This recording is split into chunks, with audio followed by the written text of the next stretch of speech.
Esprit sain, corps sain. Aujourd'hui, nous allons parler d'un aspect très important par rapport au sport. Il n'est pas à nier que quelqu'un qui pratique le sport doit se reposer, car la qualité du sommeil est un facteur très important pour les pratiquants du sport. Il y a un temps qu'on recommande pour dormir, il y a un temps qu'on recommande que ce soit pour la pause ou pour dormir. Par rapport à ce temps joue par rapport à vos activités, par rapport au rythme de vos activités, par rapport à leur intensité. Et sur ce, il y a des aspects que vous devez primordialement connaître pour pouvoir bien récupérer et pouvoir voir des aspects positifs par rapport à votre entraînement et votre temps de repos. Il est force de constater que dormir pendant la nuit est plus productif que dormir pendant le jour. Les gens qui ont l'habitude de dormir pendant les nuits ont des performances plus évoluées que les gens qui dorment que la journée. Parce qu'il y a des facteurs qui entrent en jeu. La journée, par exemple, nous pouvons avoir le soleil qui est au zénith, ainsi les rayons ultraviolets et d'autres facteurs externes de bruit environnant, même si ces bruits sont lointains, mais ils peuvent indirectement affecter votre sommeil sans le savoir. Alors que ceux qui dorment la nuit, le soleil n'est pas là, nous n'avons pas de rayons ultraviolets, nous n'avons pas des rayons solaires ou bien des choses externes qui sont censées te perturber. Et même si ça se trouve dans une agglomération, les bruits seront d'autant plus étouffés que pendant la journée. De ce fait, c'est un facteur à ne pas négliger. Donc, pour ceux qui s'entraînent, si vous avez un rythme de vie qui est perturbé, mais il faudrait se ménager pour avoir un temps qui pourra vous permettre de dormir la nuit plus que la journée, si possible. La sieste est une chose primordiale pour quelqu'un qui fait des activités physiques. C'est-à-dire, après avoir pris un repas qui vous prépare plus tard à aller faire des exercices ou à aller faire du sport, le temps de la sieste recommandé est de 15 minutes. Même si tu te trouves dans un siège auquel tu es incapable de fermer les yeux ou de dormir, il faudrait au moins t'allonger pendant ces 15 minutes loin de tes ordinateurs, loin de tes téléphones portables et t'allonger juste comme ça pendant 15 minutes, si possible fermer les yeux. Ce temps-là n'est pas anodin. Ce temps pourra te permettre d'économiser en force et ce temps augmentera tes performances lors de l'après-midi où tu vas te vaquer à tes activités sportives. Et ça, c'est remarquable par rapport à des gens qui s'y adonnent et d'autres qui ne le font pas. À part ça, il y a le facteur aussi de la qualité du sommeil. La qualité du sommeil diffère d'une personne par rapport à une autre. Il y a des personnes qui ont juste besoin de 2 heures de temps pour récupérer les performances auxquelles une autre aura à dormir plus de 8 heures de temps pour acquérir cette performance. C'est des conditions qui sont morphologiques, c'est des conditions qui sont physiologiques, c'est des conditions qui sont propres par rapport à la personne.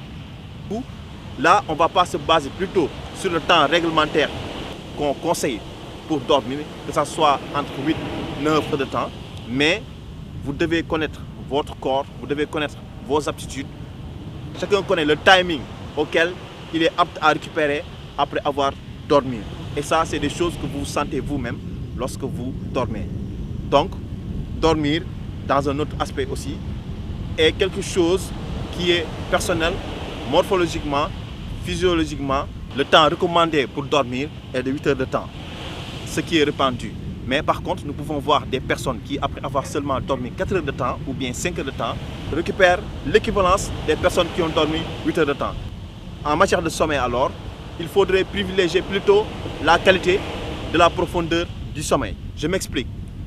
Un sommeil profond de 2 heures de temps peut apporter les mêmes résultats d'une personne qui dort 9 heures de temps, mais qui a son sommeil perturbé.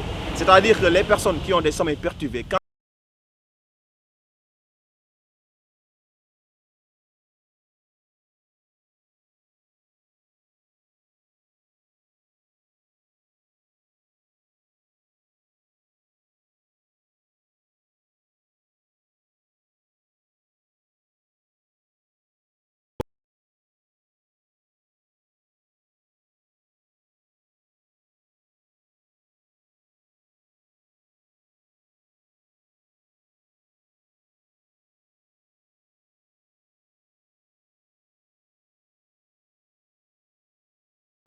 vraiment requise pour pouvoir, après ça, acquérir des performances physiques ou bien des performances intellectuelles par rapport à vos activités diurnes. Et aussi, nous pouvons voir qu'il y a des gens qui, pendant l'activité sportive, sont en train de voir s'ils ont évolué ou non.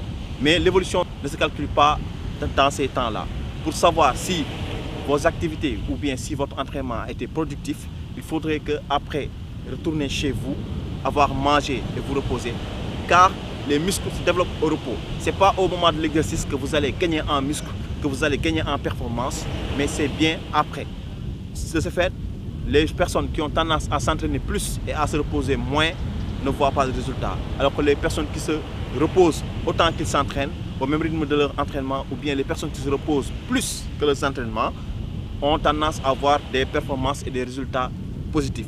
Donc, les muscles se développent au repos. Pas pendant l'activité qu'il faudrait se mirer pour regarder si nous avons évolué ou pas, mais c'est seulement après avoir terminé l'exercice chez soi, après un bon repos, qu'on va voir maintenant quelles sont les performances que vous avez acquises.